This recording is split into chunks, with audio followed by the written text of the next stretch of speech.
اعوذ باللہ من الشیطان الرجیم بسم اللہ الرحمن الرحیم۔ امام حسین علیہ السلام فور عالمی چینل کربلائے مقدسہ سے نشر ہونے والا پروگرام معرفت منتظر اجل اللہ تعالی فرجہ الشریف میں خدمت میں حاضر ہے۔ گفتگو کا سلسلہ حضرت امام عصر اجل اللہ تعالی فرجہ الشریف کی ظہور یعنی حضرت امام زمانہ اجل اللہ تعالی فرجہ شریف اور ماہ رمضان العظیم میں آپ علیہ السلام کے ظہور کے لیے آمادگی۔ ظاہر ہے کہ اگر ہمیں ہدف کا اندازہ ہو جائے کہ ماہ رمضان کے روزے اس کا ہدف کیا ہے اور اس کے فوائد کیا ہے، کس لیے اللہ لوگوں سے روزے رکھوا رہا ہے، اور دنیاوی اور اخروی اس کے کیا فوائد ہے، اگر ان سب سوالات کے جوابات ہمیں مل جائے تو یقیناً وہاں پر بہت سارے مسائل جو ہے وہ حل ہو جائیں گے، اور یقیناً اس وقت آپ اس نورانی مہینے کی نورانیت کو صحیح طریقے سے حس کر سکتے ہیں، درک کر سکتے ہیں، اور آپ جو ہے ایک حقیقی روزے دار بن سکتے ہیں۔ یقیناً اگر اندازہ انسان معرفت کے ساتھ روزہ رکھے تو اس کی بات کچھ اور ہوتی ہے۔ ایک ہوتا ہے بھوک اور پیاس کا روزہ۔ بھوک اور پیاس کا روزہ، بہت سارے لوگ ایسے ہیں کہ جو بھوک اور پیاس کے روزے کو روزہ کہتے ہیں۔ در حقیقت یہ روزہ نہیں ہوتا۔ روزہ یعنی اپنے جوارح، اپنے اعضاء و جوارح کو منع کر دینا، اپنے اعضاء و جوارح کو بچانا ان چیزوں سے کہ جس میں اللہ نے ماہ رمضان میں اس سے بچنے کا حکم دیا ہے، اس کو کہتے ہیں روزہ۔ حتیٰ بقول معصوم علیہ السلام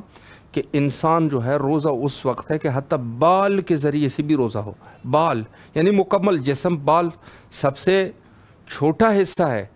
بال سب سے چھوٹا حصہ ہے۔ معصوم نے فرمایا روزہ وہ ہوگا کہ جو بال سے بھی انسان روزہ رکھے، یعنی بالوں کا بھی روزہ رکھے، یعنی پورے جسم کا روزہ ہے، نہ صرف پیٹ کا روزہ، پورے کے پورے جسم کا روزہ ہے۔ اور یہ جو ہے وہ ایک تمرین ہے، ایک تدریب ہے کہ انسان اس ماہ میں یہ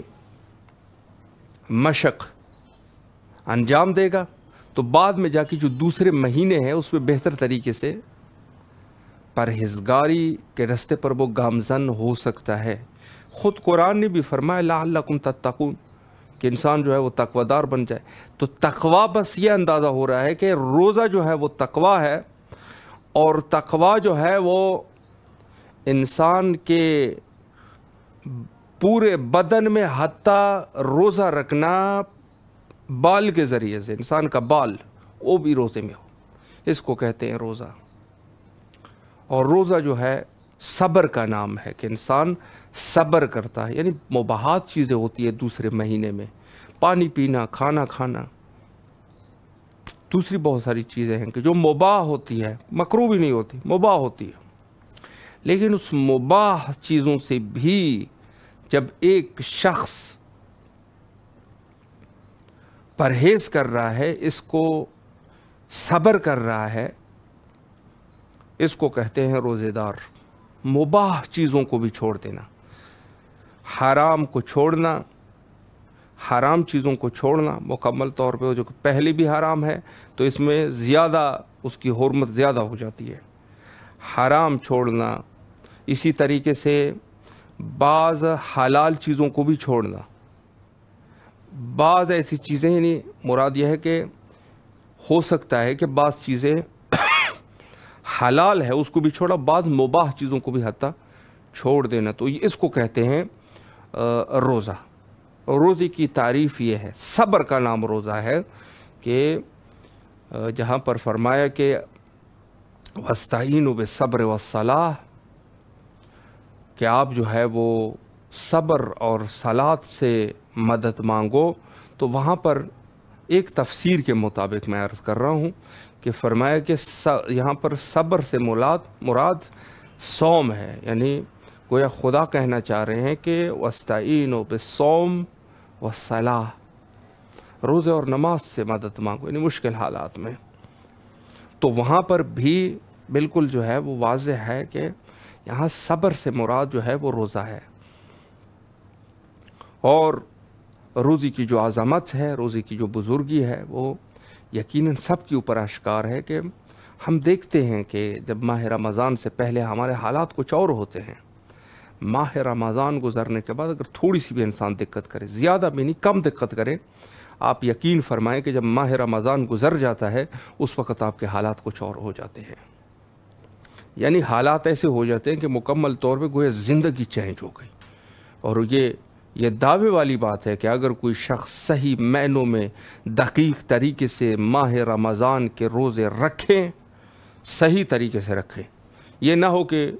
نام روزہ ہے صرف بھوک اور پیاس کا روزہ، نہیں، صحیح طریقے سے اگر دقت کر کے روزہ رکھے، آپ یقین جانیں کہ اس کے مکمل طور پہ جو حالات اس کے ہیں زندگی وہ چینج ہو جاتی ہے، پوری زندگی ہر اعتبار سے، مالی اعتبار سے بھی، روحانی اعتبار سے بھی، ہر اعتبار سے۔ یہاں پر لیتے ہیں ایک بریک، اور انشاءاللہ العزیز پروگرام کے نیکسٹ سیگمنٹ میں خطیب فاتح فرات سید قمر حیدر زیدی صاحب قبلہ کی خدمت میں انشاءاللہ رہیں گے، اور اسی عنوان سے، روزے کے عنوان سے ان سے گفتگو کرتے ہیں۔ یہاں لیتے ہیں ایک بریک اور پھر انشاءاللہ آپ کے حاضر خدمت رہیں گے۔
دوبارہ آپ کے حاضر خدمت ہے، اور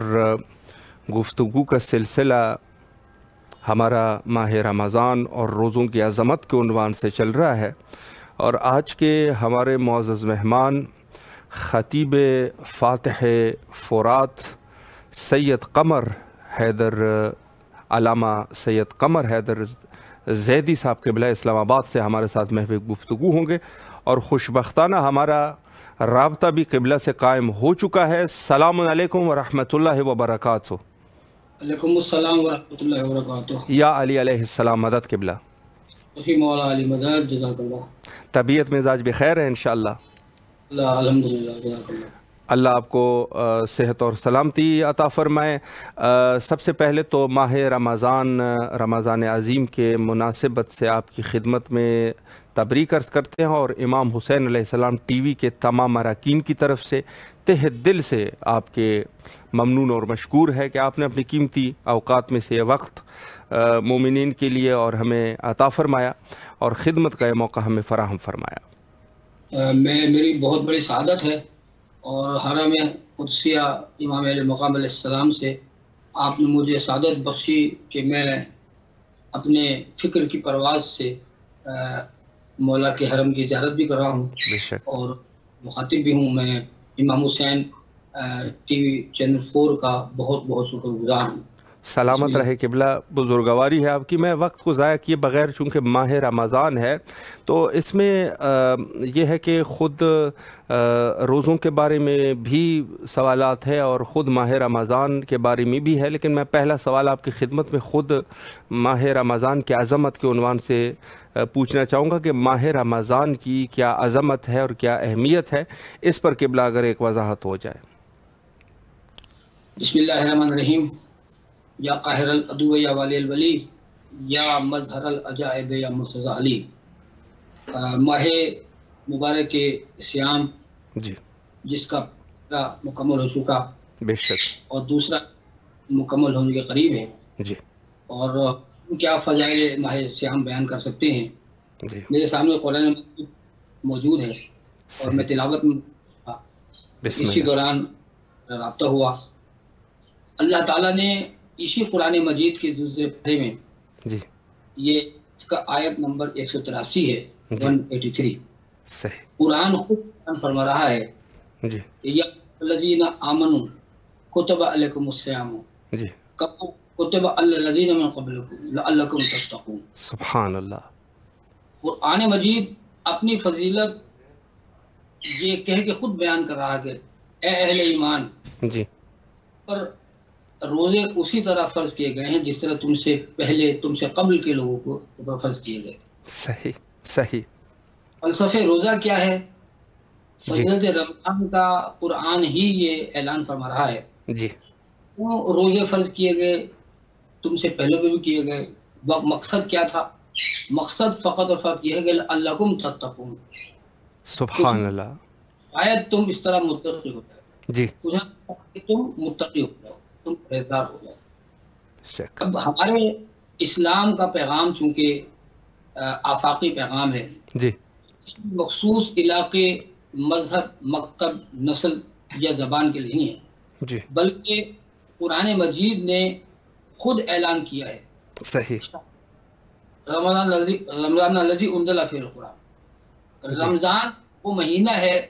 کہ جس میں ہم نے قرآن کو نازل کیا، ھدی للناس وبینات من الھدی والفرقان۔ سبحان اللہ، بے شک، یہ ہدایت، تمہاری ہدایت کرے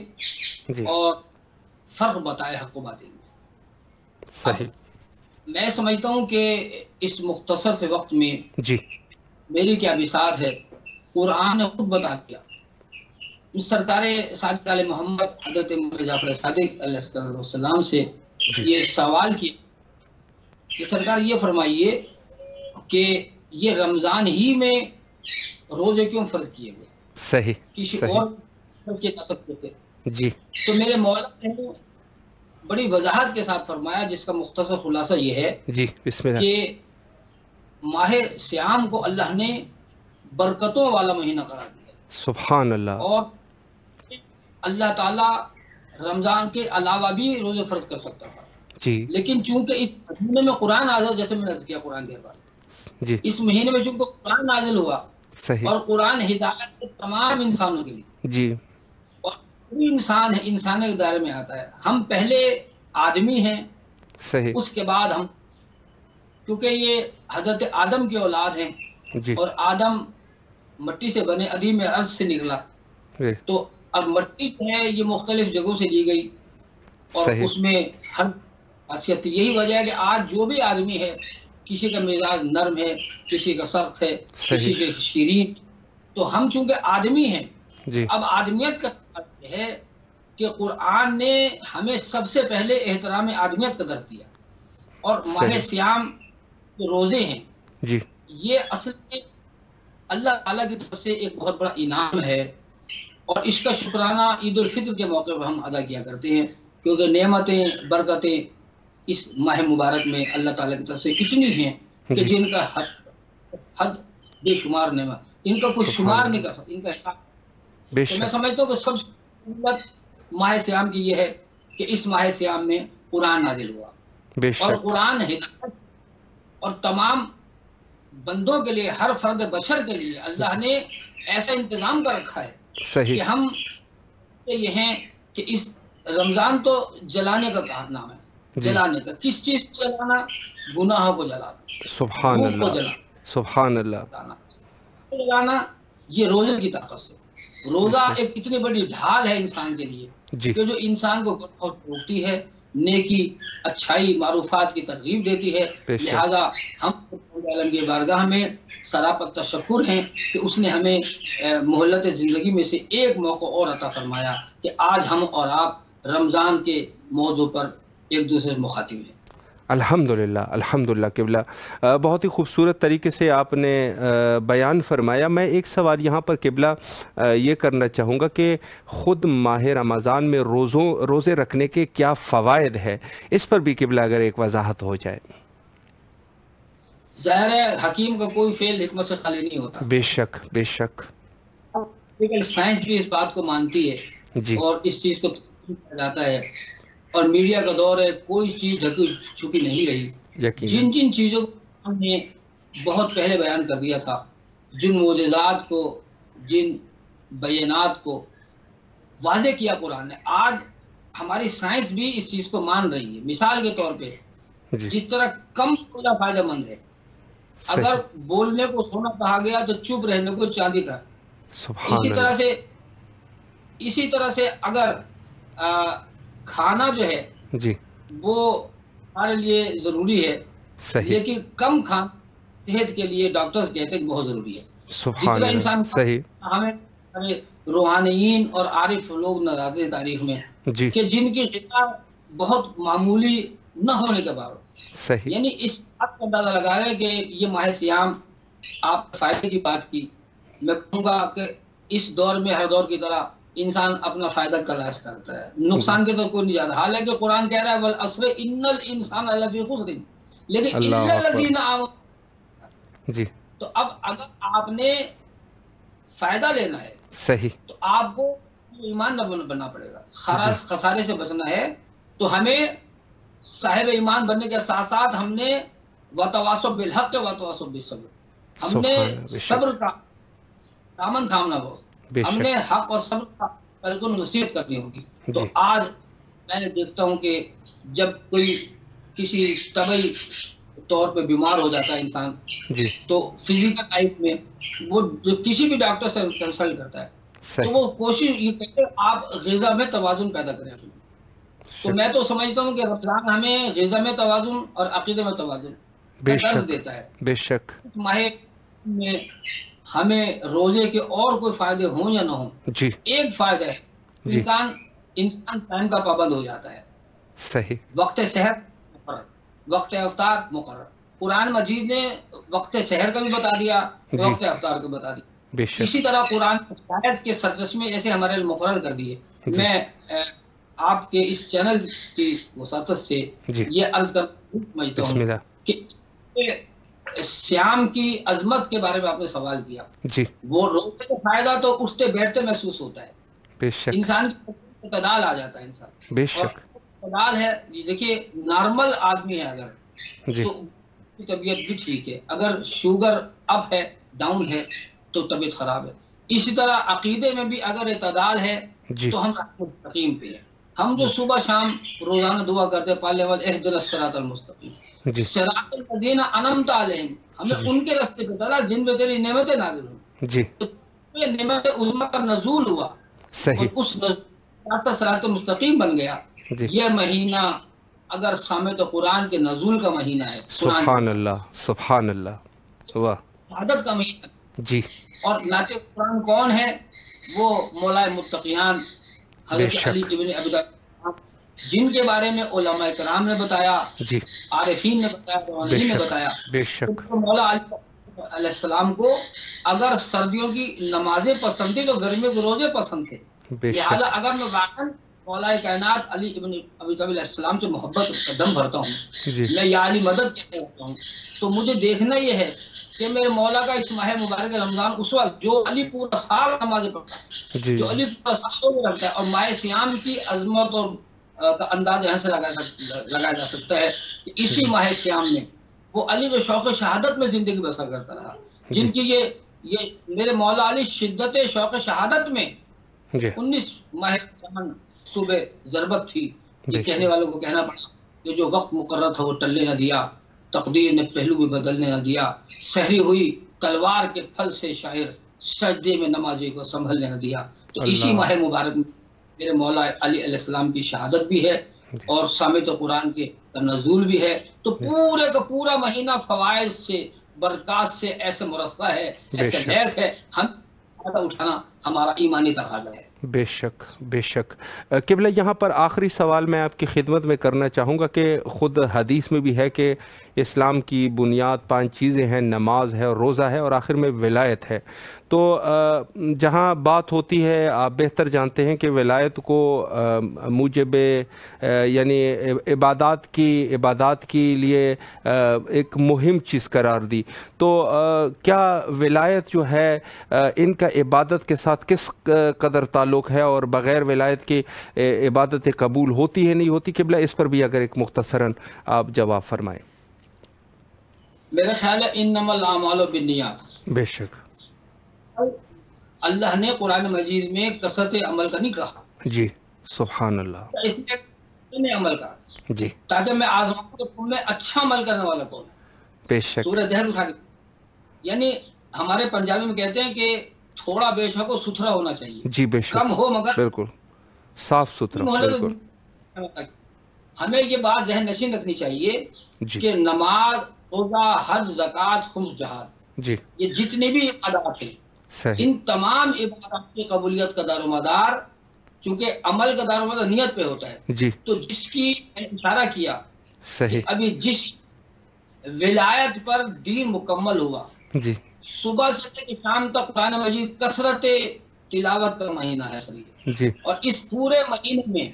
جو بھی قرآن کی تلاوت کرتا اسے سوچنا چاہیے کہ اللہ کے نبی نے کیا کہا تھا، القرآن و علی و علی القرآن، سبحان قرآن اللہ، علی کے ساتھ، بے شک۔ مطلب کیا، کیونکہ وقت بہت کم ہے، میں آپ کے سوال کی طرف آ رہا ہوں۔ بسم اللہ۔ مطلب یہ ہوا کہ قرآن علی کے ساتھ ہے، علی قرآن کے ساتھ، صحیح، جو علی قرآن کی ہے وہی عظمت علی کی ہے، جو فضائل قرآن کے وہی فضائل علی کے ہیں۔ بے شک، مطلب یہ جو آپ پاس ہیں، اللہم ادر الحق ہے سما دار علی، پالنے والے حق کو سبحان اللہ، جی تو جہاں پہ علی ہوگا وہاں پہ حق ہوگا، بے شک، اور حق کا خواہشات کی پیروی نہیں کرتا۔ سورہ توبہ، حق کبھی نفسانی خواہشات کے تحت، روزہ نفسانی خواہشات سے جنگ کرنے کا نام ہے۔ واہ، اگر آپ نے خواہشات کو مغلوب کرنا ہے جی تو آپ کو روزے میں، عبادت میں، نماز میں، تلاوت میں، ہر عبادت میں آپ کی نیت میں علی ہونا چاہیے۔ سبحان اللہ، سبحان اللہ، بے شک، تکمیلیاں ہماری قبولیت کی سند ہے، بلکہ دلیل ہے۔ بے شک، یہی ہمیں بڑے صغیر کے بہت بڑے شاعر گزرے ہیں، جی، میں تفسیر کے اندر ایک شعر پڑھ دیتا ہوں۔ بسم انہوں نے اللہ، کہا کہ حب اہل بیت عبادت حرام ہے، واہ، زاہد تیری نماز کو میرا سلام ہے۔ تو واہ، اگر اس ماہ رمضان میں انسان عبادت کا اٹھتے بیٹھتے، بے شک، یہ بھی نماز کے ارکان ہیں، کسی بھی رکن نماز میں جی اگر علی کی محبت، علی کی ولایت دل میں نہیں ہے، اس عبادت کو کوئی فائدہ نہیں۔ میں تو یہ کہوں گا بے شک، کہ یہ پورے رمضان جی یہ علی کی ولایت سے مستق ہے، اور صحیح، اس کے بغیر نہ عبادت ہے نہ عمل ہے۔ اور جی، ہم آج چونکہ ماہ سیام کا یہ وہ مہینہ ہے جی، کہ جس مہینے میں ہمیں ایسی ایسی ہستیوں کی آمد اور شہادت نظر آتی ہے۔ جی 10 رمضان کا دن گزر گیا، اور اس 10 رمضان کو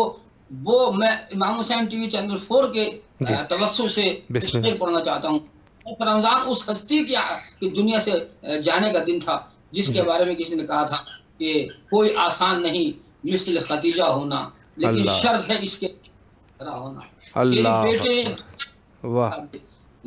کرنے کو ضرور نہیں بیٹا ہونا۔ تو آج چونکہ امام امن کا دن بھی ہم منا کے بیٹھے ہیں، اور ہم ماہ سیام میں زیادہ سے زیادہ عبادت کریں گے۔ جو عبادت گزار نہیں ہے میں اسے موالی نہیں مانتا، لیکن جو عبادت تو کرتا ہے لیکن اس کے دل میں کے لیے کوئی گنجائش نہیں ہے۔ میرا خیال ہے رمضان میں اس کے روزے نہیں، اس کے فاقے ہوں گے۔ واہ واہ، بے شک بے شک بے شک، اس کی نہیں ہے، وہ کہلائے گا، جہاد اس کا نہیں، وہ دہشت گردی کہلائے گا۔ ماہ سیام دے رہا ہے کہ آپ ان کے قریب آ جائیے، ان کے دامن کو تھام لیجئے، ان سے محبت کو دل میں جگہ دیجئے، اگر ولایت علی ہماری نیت میں نہیں، ہماری عبادت میں نہیں ہے، وہ عبادت نہیں. میں ایک ہی جملہ کر کے آپ کا سوال مکمل کرنا چاہوں گا کہ ولایت علی اگر دل میں نہیں ہے وہ عبادت نہیں ہے، وہ عادت تو ہو سکتی، ہم اسے عبادت نہیں کہہ سکتے. واہ، سبحان اللہ سبحان اللہ. بے شک بے شک. قبلہ اللہ آپ کے توفیقات خیر میں اضافہ فرمائے. آخر میں اگر کوئی مختصراً میسج ہے مومنین کے لیے تو امام حسین علیہ السلام ٹی وی 4 سے مومنین سماعت فرما رہے ہیں، انشاءاللہ بسم اللہ کیجئے. میں سمجھتا ہوں کہ پیغام کے میں قابل تو نہیں ہوں، مولا لیکن جو پیغام میں رکھا ہے ان الدین عند اللہ الاسلام، اس اسلام کی ترویج میں، تبلیغ میں، اس اسلام کی حفاظت کے لیے ابو طالب کی علیہ السلام کی اولاد نے جو قربانیاں دیں، جو ملکۃ العرب سیدہ حضرت خدیجہ سلام اللہ علیہ کی قربانیاں تھیں، مال دیا خدیجہ نے اور جانی قوت فراہم کی حضرت ابو طالب علیہ السلام نے. تو ہم ایک ہی پیغام جو قرآن نے ہمیں دیا ہے، رسول نے معصوم نے ہمیں دیا ہے، مولا علی علیہ السلام نے اپنے بیٹے حسن مصطفیٰ علیہ السلام کو وصیت کی تھی، کونوا للظالم خصما وللمظلوم عونا. جو بھی ظالم ہے اس کی مذمت کرو، جو بھی مظلوم ہے اس کی مدد کرو. تو ہمارے مرکز تشیع تحریک نفاذ فقہ جعفریہ نے اس پورے ماہ سیام کے لیے جو پروگرام دے رکھے ہیں، اس میں رمضان کو شہادت گزر گئی ام المؤمنین کی صلی اللہ علیہ کی، اور اس کے بعد آگے جو ایام آ رہے ہیں، اور ہاں 23ویں شب قدر جو ہے یہ طاق راتوں میں تلاش کرنے کہا گیا ہے. ہمیں تلاش کرنا ہوگا کہ قرآن کا اصل مقصد و منبع کیا تھا. وہ یہ تھا کہ آپ انسانیت کے احترام کریں، ہم فرقوں سے بالاتر ہو کے مظلوم کی حمایت کریں گے، ظالم کی مذمت کریں گے. ظالم چاہے کہیں بھی ہو، کشمیر میں ہو، فلسطین میں ہو، بحرین میں ہو، یمن میں ہو، پاکستان میں ہو، جہاں بھی کوئی مظلوم ہے ہم اس کی حمایت کریں گے. جو ظالم ہے مذمت کریں گے. اس وقت پورا عالم انسانیت پریشان ہے، اور میں چونکہ آپ کا چینل خاص طور پہ معرفت امام منتظر علیہ السلام کے نام سے نہ صرف مشہور ہے بلکہ آپ لوگ حق کا کرتے ہیں، تو میں تو یہی دعا کروں گا کہ بن تیرے خلش دل میں میرے خوب رہی ہے، اور غم کی غذا کو مرغوب رہی ہے، آشفتوں کی فطرت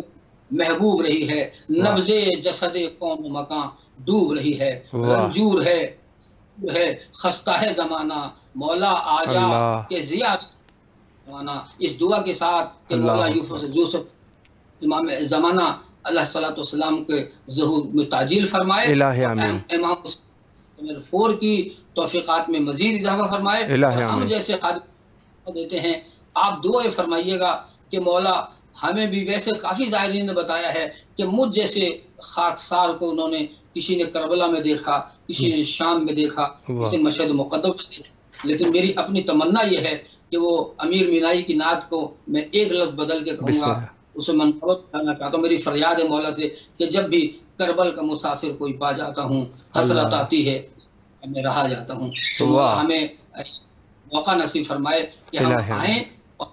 ان کے در اقدس سے سجدہ سلام کریں، اور ہم دنیا کو بتائیں کہ ہمیں کبھی نہ علی کو بھول سکتے نہ حسین کو بھول سکتے. سبحان اللہ. بے شک بے شک. قبلہ مولا آپ کو سلامت رکھے. ہمیشہ آپ کے لیے دعا گو ہے کربلا مقدسہ میں، آپ کی طرف سے اور آپ کے فیملی والوں کی طرف سے دعا گو ہے کہ انشاءاللہ جلد از جلد آپ کربلا مقدسہ تشریف لائیں. ہمارے حق میں بھی اور امام حسین علیہ السلام ٹی وی کے تمام اراکین کے لیے بھی آپ سے التماس سے دعا کرتے ہیں، خصوصاً اس ماہ سیام میں. اور قبلہ آپ سے اجازت چاہتے ہیں، انشاءاللہ پھر کسی ایک اور جلسے میں آپ کے حاضر خدمت انشاءاللہ رہیں گے. بہت بہت مہربانی، بہت بہت شکریہ. خدا آپ کی توفیقات میں مزید فرما. بہت مہربانی. الہی امین. محتاج دعا. فی امان اللہ. اللہ حافظ. اللہ حافظ. جی یہ تھے ہمارے ساتھ قبلہ خطیب فاتح فرات علامہ سید قمر حیدر زیدی صاحب، قبلہ اسلام آباد، راولپنڈی اسلام آباد پاکستان سے. بڑی خوبصورت گفتگو انہوں نے فرمائی، اور اس میں سے جو مہم چیز ہے وہ یہ ہے کہ خود ولایت حضرت امیر المومنین علیہ الصلاۃ والسلام کا واجب ہونا، جو اللہ کے ان فرائض میں سے سب سے بڑا فرض ہے، وہ خود ولایت امیر المومنین علیہ السلام ہے. اور یہی وجہ ہے کہ جو ہمارا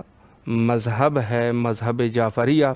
یا جس کو آپ مذہب شیعہ کہہ سکتے ہیں، یا اس کو مذہب اثنا عشریہ کہہ سکتے ہیں، یا جو بھی آپ کریں مکتب تشیع کہہ سکتے ہیں، جو بھی نام آپ دیں، لیکن یہ ہے کہ اس میں جو بنیادی عقیدہ ہے عقیدہ ولایت ہے، اور یہی ولایت کی گواہی ہمارے اذان میں بھی ہے، اور یقیناً بغیر ولایت کے نماز بھی باطل ہے، یعنی باطل مبتلات اب بہت سارے ہو سکتے ہیں، مبتلات نماز جو ہے اس میں سے سب سے بڑا مبتل یہی ہے کہ اگر ولایت امیر المومنین علیہ السلام نہ ہو، اور روزے کے مبتلات میں بھی سب سے بڑی چیز یہی ہے کہ اگر ولایت دل میں نہیں ہے تو روزہ باطل، بلکہ بعض احادیث میں تو یہاں تک ہے کہ بغیر ولایت حضرت امیر کائنات علیہ الصلاۃ والسلام نماز کا پڑھنا اور گناہ کرنا برابر ہے، یعنی کوئی ایک شخص جو ہے وہ گناہ کرے یا ایک شخص جو ہے وہ نماز پڑھے برابر ہے، یعنی گویا آپ ایک نیک عمل کو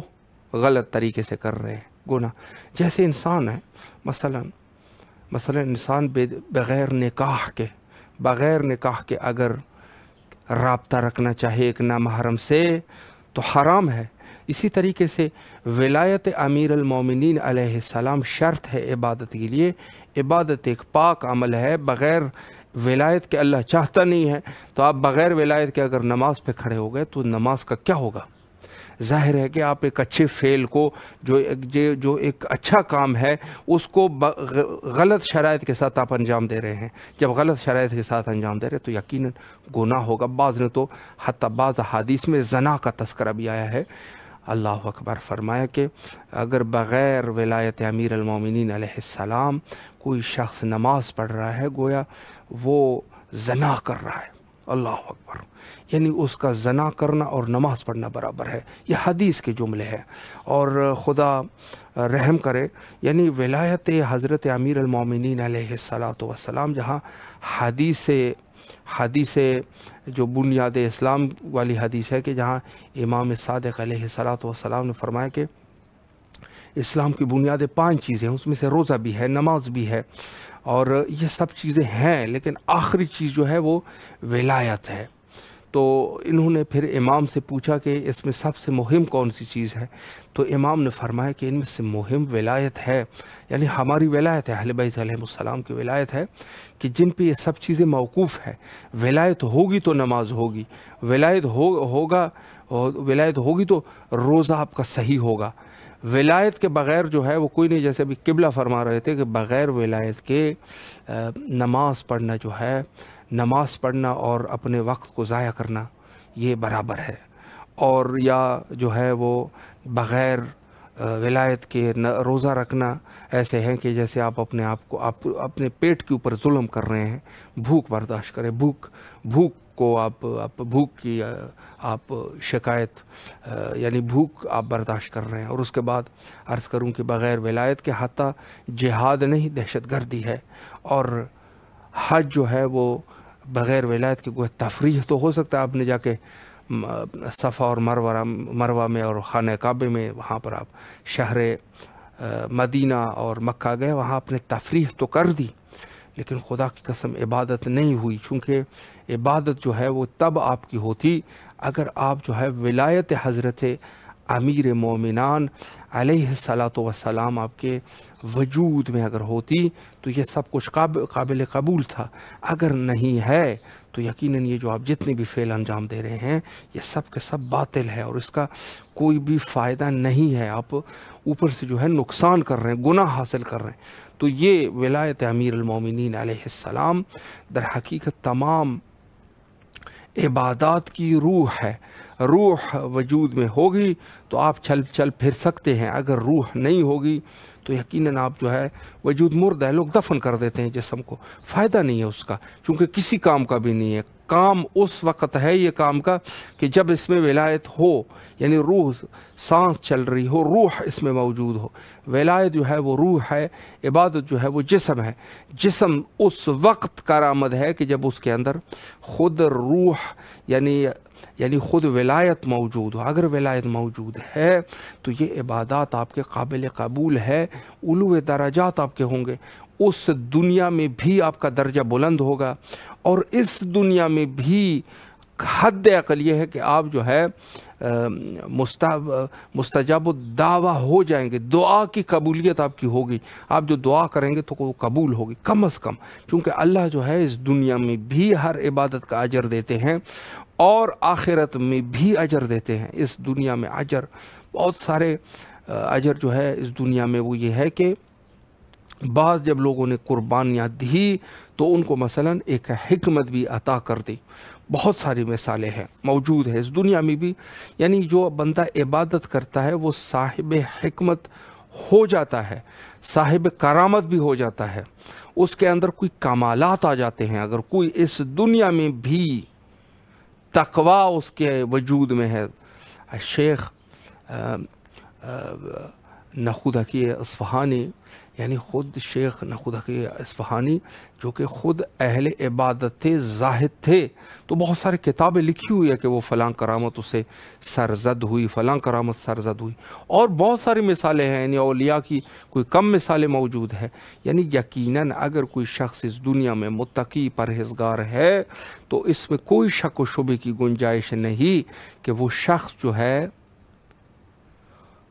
ہے صاحب کرامت بھی ہوگا اور حکمت بھی اللہ اس کو عنایت کر دے گا، اور اس دنیا میں اس کے لیے بہشت جاویداں ہیں، یعنی وہ بہشت جو کہ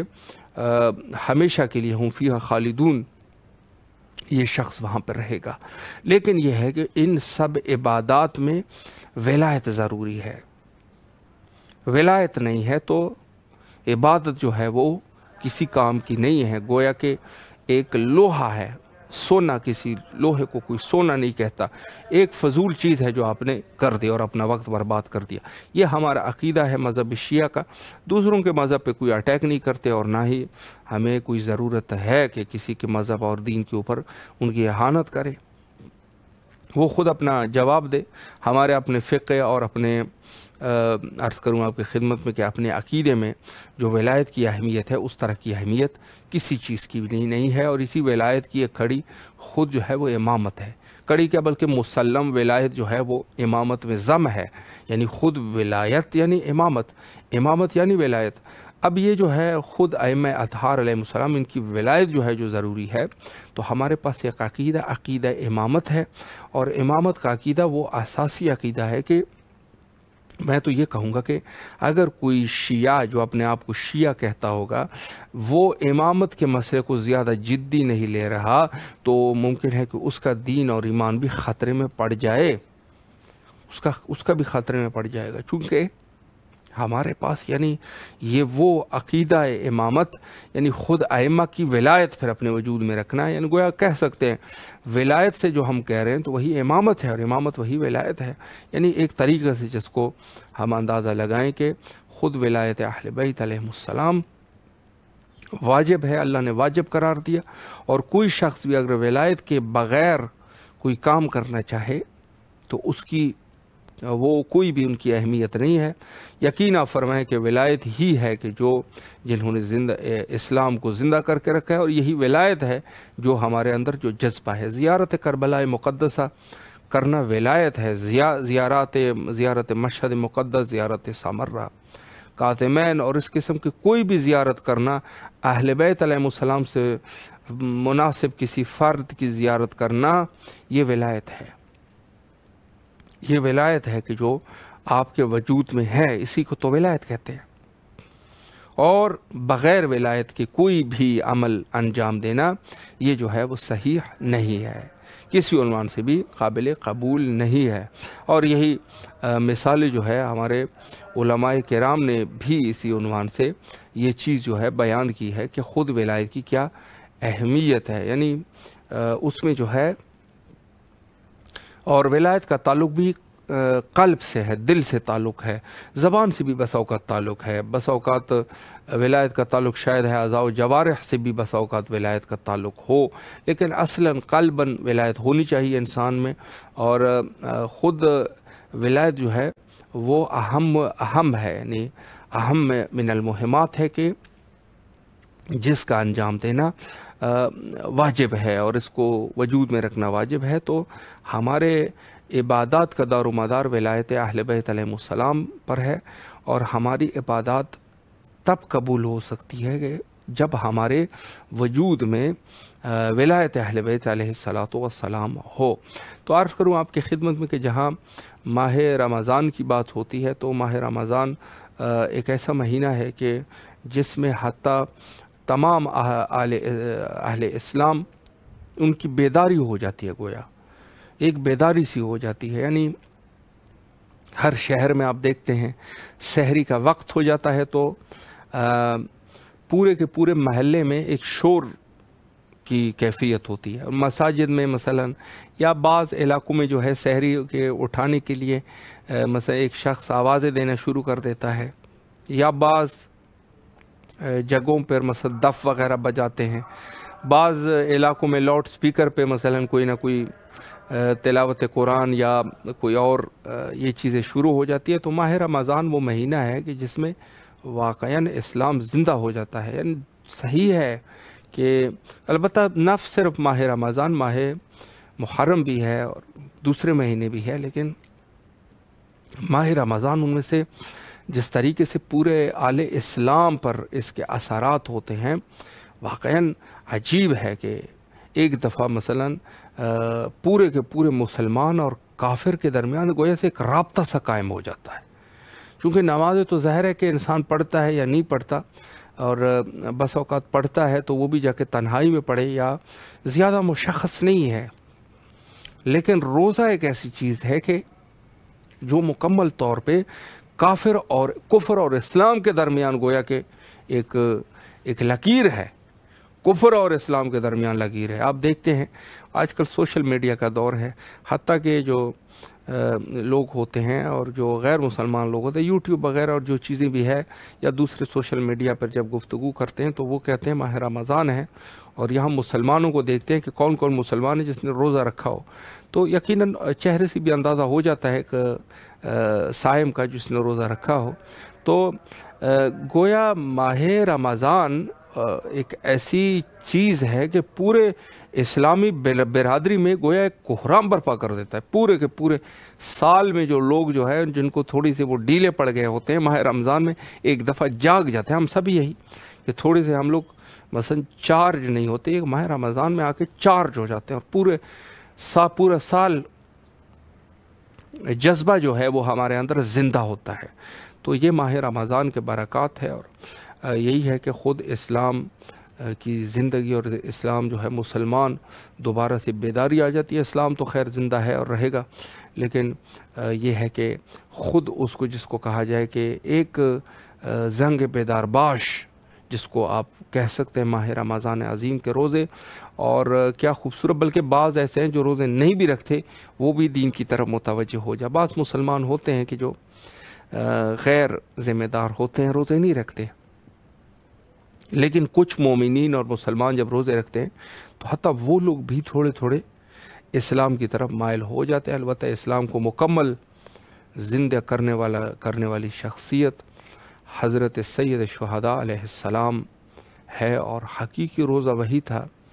جو کربلا والوں نے رکھا 7 محرم سے 10 محرم تک۔ وہ حقیقی روزہ تھا کہ جو ولایت اہل بیت علیہ السلام میں